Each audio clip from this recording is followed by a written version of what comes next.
Sir Bardhaman থেকে ধরা পড়লো রেনেসা টাওয়ার থেকে জয়সি মোহাম্মদ জঙ্গি কার্যত মুখ্যমন্ত্রীকে হামলার ছক ছিল, কি বলবেন?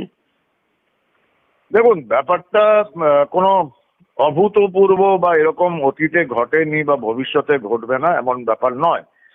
কিন্তু নিঃসন্দেহে একজন জৈশে মোহাম্মদের টেররিস্ট, সে তো বাংলায় এসে কিছুদিন ছিল, এবং যেখানে আমরা অতীতেও বলেছি, আমি আবার বলছি যে সন্ত্রাসবাদীদের থেকে অনেক বেশি ভয়ঙ্কর যারা সন্ত্রাসবাদীদের বানায় বা যারা ওদের মস্তিষ্ক প্রক্ষালন করে, এবং যারা ওদের, যেটাকে আমরা পরিভাষায় বলি ওভার দ্য গ্রাউন্ড ওয়ার্কার, যারা সন্ত্রাসবাদী না হয়ে সন্ত্রাসবাদীদের জন্য বাড়ি ভাড়া, খাওয়ার, ইনফরমেশন, অস্ত্র এইগুলো যারা যোগায়, যাদের ওভার দ্য গ্রাউন্ড ওয়ার্কার বলা হয়, এরা বেশি ভয়ঙ্কর। আমরা দেখেছি অতীতে কাশ্মীরে ভারতীয় সেনাবাহিনী এবং ইন্টেলিজেন্স এই ওভার দ্য গ্রাউন্ড ওয়ার্কারদের নির্মূল করে দিয়েছে পহেলগামের পর। সব জেলে ঢুকিয়েছে 1004 লোককে। এরা সন্ত্রাসবাদীদের মদত দিত যখন এরা পাকিস্তান থেকে সন্ত্রাসবাদীরা আসতো, অচেনা জায়গায় অচেনা ভৌগোলিক পরিবেশে পুরো সাপোর্টটা এরা দিত। বাংলায় এগুলো এই ওভার দ্য গ্রাউন্ড ওয়ার্কার্স ভর্তি।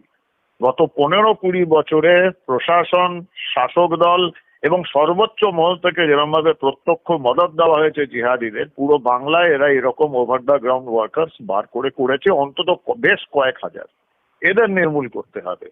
সন্ত্রাসবাদী আসবে, তাকে ধরবে, ওটা না চিন্তা নেই। আজকে মন্ডল ধরা পড়েছে, কালকে অন্য কেউ ভাটি ধরা পড়বে, অন্য কেউ ধরা পড়বে। আমরা কতটা প্রিপেয়ার্ড সেটার প্রশ্ন। স্যার মুখ্যমন্ত্রীর উপর হামলার ছক, এই যে মুখ্যমন্ত্রী প্রাণঘাতী হামলার ছক মুখ্যমন্ত্রীর উপর, এটা নিয়ে কি বলবেন?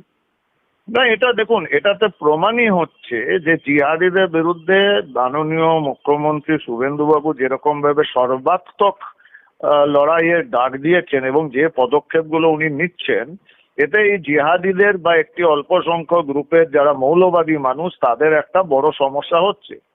ওনার এই সিদ্ধান্তগুলোতে তো আমরা দেখেছি এই তৃণমূল বা বামপন্থী তাদেরই সমস্যা হচ্ছে। তো তাদের যারা আঁকা, তাদের তো সমস্যা হবেই। তো এইরকম প্রাণঘাতী হামলার চেষ্টা এরা করবে। আমি নিশ্চিত। প্রাণ আশঙ্কা মানে সবসময় রয়েছে এদের জন্য। আপনি যদি আমাকে প্রশ্নের উত্তরটা দিতে দেন তাহলে আরো ভালো হয়। ঠিক ঠিক। দেখুন, যখন আপনি ওই রকম একটা সর্বোচ্চ পদে বসে সিদ্ধান্ত নেবেন, তখন আপনার উপর হামলার আশঙ্কা থাকবেই। কিন্তু সেই আশঙ্কাটাকে নির্মূল করার জন্য বা কমপ্লিটলি এদের শেষ করার জন্য সিকিউরিটি সিস্টেম রয়েছে। সেই সিস্টেম, আমি আশা করি, বিশ্বাস রাখতে ভালোবাসি যে তারা সতর্ক এবং তারা এই ব্যাপার সম্পর্কে সেটা যদি তারা হয়, সংবেদনশীল হয়, সতর্ক হয়, ফিজিক্যালি মেন্টালি প্রিপেয়ার্ড হয়, এসব হামলাকে আমরা পরোয়া করি না। স্যার আর একটা বিষয়, পুলওয়ামা যেটা ঘটনা ঘটেছিল, সেই হামলার সাথে এরা যুক্ত ছিল, এদের এদের যোগ ছিল, সেই রকমই স্যার জানা যাচ্ছে, সেই ভয়ঙ্কর, যেটা এখনো আমাদেরকে আতঙ্কগ্রস্ত করে। না, এই মুহূর্তে মানে it's too early two comment on this, কারণ আজকে ধরা পড়েছে, এখন তো সময় লাগবে। ধরা নিশ্চয়ই পড়বে, এর মধ্যে এনআইএ ইনভলভ হবে এবং ধরা ডেফিনেটলি পড়বে। একজন মুখ্যমন্ত্রীকে প্রাণঘাতী হামলার জন্য একটা ব্যাপার, সেটা মোটেও লাইটলি নিচ্ছে না পশ্চিমবঙ্গ সরকারও নেবে না, ভারত সরকারও নেবে না।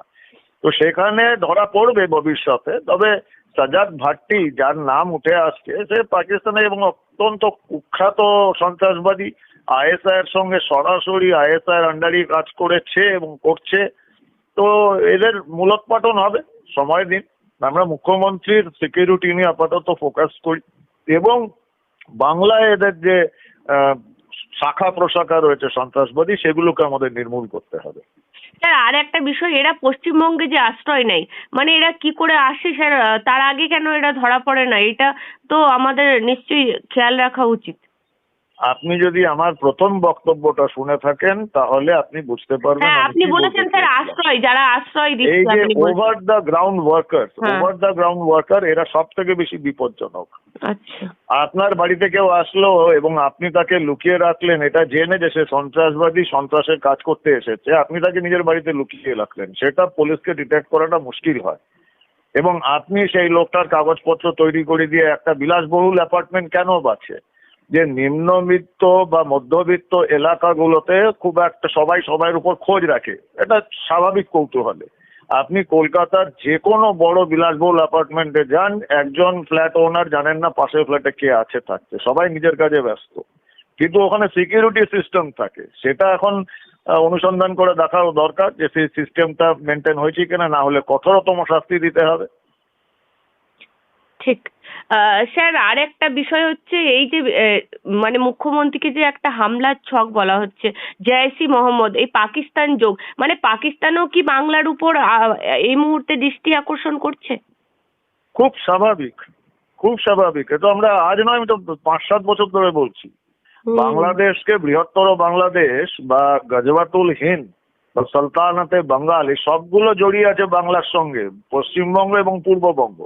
পূর্ববঙ্গে জামাতের লোকজন কবজায় বানিয়েছে। আপনি দেখবেন ভারত বাংলাদেশ পুরো সীমান্ত জুড়ে যতগুলো সংসদ আছে বাংলাদেশের, সাম্প্রতিক নির্বাচনে সবগুলো সাংসদ হয়েছে জামাতের লোক, এবং শুধু বর্ডার এলাকাতে, বাকি বাংলাদেশে তাদের অতটা নেই।